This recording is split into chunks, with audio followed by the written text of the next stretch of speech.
What's up YouTube, welcome back to another 32 Tech EU4 time-lapse, a video series where you watch me buff a nation in EU4 and then I talk about it because that's what we do here. So I hope you guys enjoy, this is always a lot of fun, and today we are doing Mali. I've been looking forward to this, and I've actually thought about doing this in the past, but with the new West Africa update, and this is the first time-lapse in the new West Africa update, well actually I did that other one, but with the new West Africa update, I thought this would be a perfect time to do some buffs of those nations because, well, they've been buffed in the game generically. So we've got Mali coming now, we've got Songhai coming, we are buffing some of these nations just to see what happens, see if we can get some of those formables to form, and just to see some nations that we don't normally see dominate, see what it does to the rest of the world. So today, we're doing Mali, sit back, enjoy. Let's hit it. So one of the first things you'll notice if you watch these time lapses regularly is that we're going a little bit slower. I'm hoping that'll let me react to things a little bit better, but I'm also changing up the way that we're doing these time lapses. Normally I let them run for about 3,000 years, but instead we're going to do just 1821. We're going to do to the end date. Because of the fact that that's where events are going to happen. After that, it's really sort of the strong get stronger. And so early on we see here with Mali, they did have some rebellion issues. Mali has some major events that just wreck them. And I noticed, because I did this a couple times, and this is another reason why I'm doing it to 1821, it lets me do things more to try to get things to happen a little bit better. Because of the fact that, one, it only takes me 6 or 7 hours to run a time lapse instead of 3 or 4 days. And so what I noticed in every time that I ran the Mali 32 Tech time lapse was that they were collapsing every single time. And it's because of the fact that they have a modifier called the Decline of Mali. What this does is it gives them massive debuffs. And in order to get rid of the Decline of Mali, they have to progress in their mission tree, which the AI is capable of doing, except for a couple of spots. And that was primarily when certain provinces needed to be at certain developments. So in this time lapse, I did give them 32 tech, but I also changed one other thing, and that was that the provinces that required 15 development, I gave them. And this way, it made it possible for the AI to actually complete the mission tree and get rid of that disaster debuff that they have at the beginning of the game. It still took them almost 100 years to do it. As we see, Mali is just now starting to expand and really push into Morocco and really starting to solidify that West Africa region. Going on elsewhere in the world, we have England doing really well. They've actually managed to take northern France. Commonwealth is dominant, as happens at times. Austria actually just integrated their neighbors to the north. And Ming, as happens in like every time lapse, they are in the process of exploding. Persia has managed to form in the Middle East. And the Ottomans, surprisingly, are not really that dominant of a force. Austria just took a chunk of Wallachia, and Mali is kind of just chilling. I'm pretty sure that those white areas that we see that Portugal is sort of battling with for South America, I do believe that that is Mali. Yes, that is Mali in Peru and Mali in Brazil. So one of their missions does give them a colonist. And so by getting them to the point where they could sort of consolidate what they've got, it got to the point where they could colonize.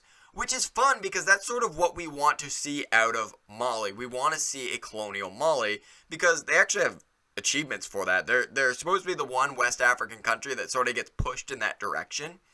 In Europe, we do have a super Austria, so that's kind of cool to see. It happens, I would say, more often than not now, especially with the mission tree, but still kind of cool to see a super Austria forming there. Really lets them combat the Ottoman Empire.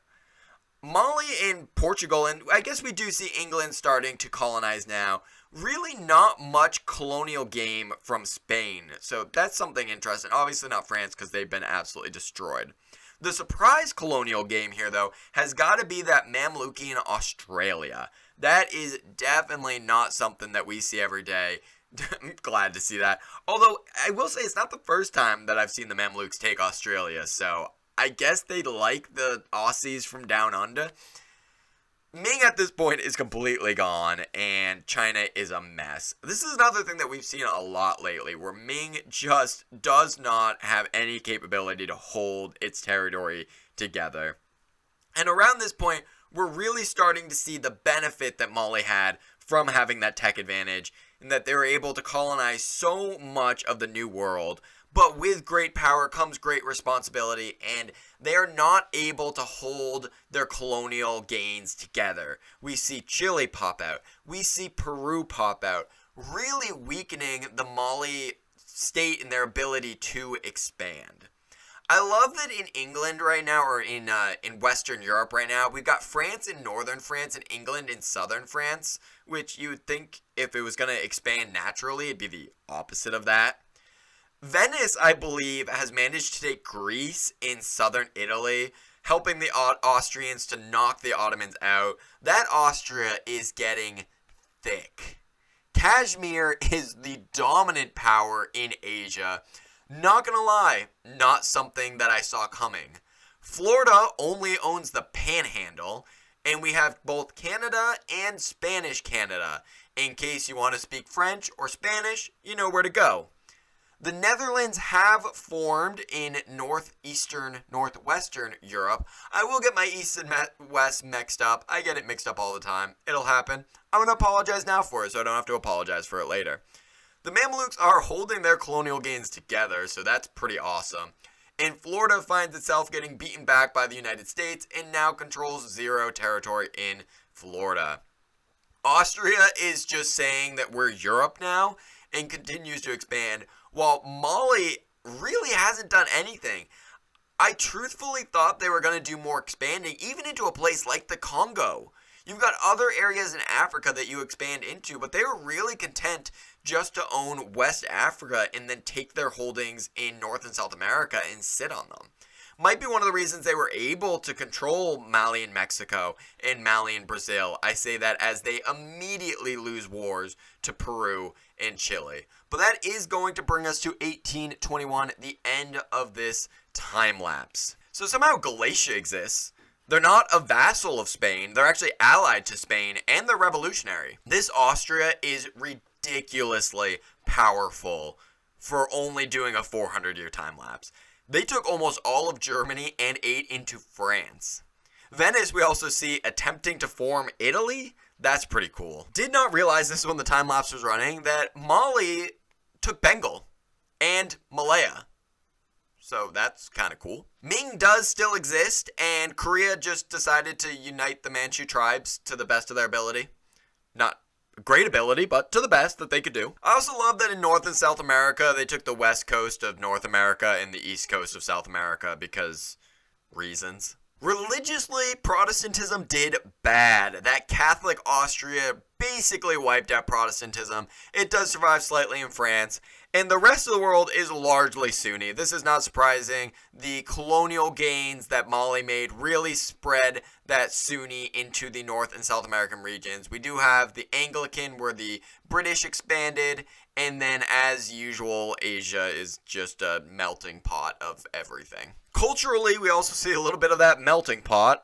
Mali is not entirely Mali, but don't worry, they left remnants of Mali all over North and South America. Europe, not that surprising. We've got English in North and South America. Deo is Mali, but it's also their neighbor Wadai, so they were able to expand their dynasty a little bit. That Sharqi dynasty, that's pretty expansive. And then we've got the Ublago, which is Austria. Developmentally, seeing that West African region as a major hub of development, it's not something that we see every day, and that's what the 32 tech really does push that. So that's something cool that we see in the development map mode that we're not going to see otherwise. Or we might, but it's definitely not as common without boosting a country like we did. And finally, the great powers of the world. Honestly, I was shocked when I just opened this. Mali as the #1 great power, beating out that super Austria, followed closely by Peru, the Mamluks, Spain, Delhi, Russia, and Chile. One of the interesting things, if we had let this run longer, we might have seen the Holy Roman Empire form. Because it's 1821, and Austria is dominant, and they're gaining imperial authority. It might take them a while, but to be gaining imperial authority at this point puts them in a pretty good spot to form the Holy Roman Empire in 3, 4, maybe 500 years. That would have been a cool thing to see. And with that, thank you guys so much for watching this time lapse. If you're new here, hit that like button, hit that subscribe button. And hey, if you're not new here and you've been coming back, you've been watching these videos, you've enjoyed them, you've survived to the end of me talking about the AI playing a game, then hit that like button, hit that subscribe button. It does help with the YouTube algorithm, and it does help with continuing to grow this channel and reaching more people. Thank you guys so much for all of your support. I appreciate each and every one of you. I'll see you guys, well, tomorrow. Reath out.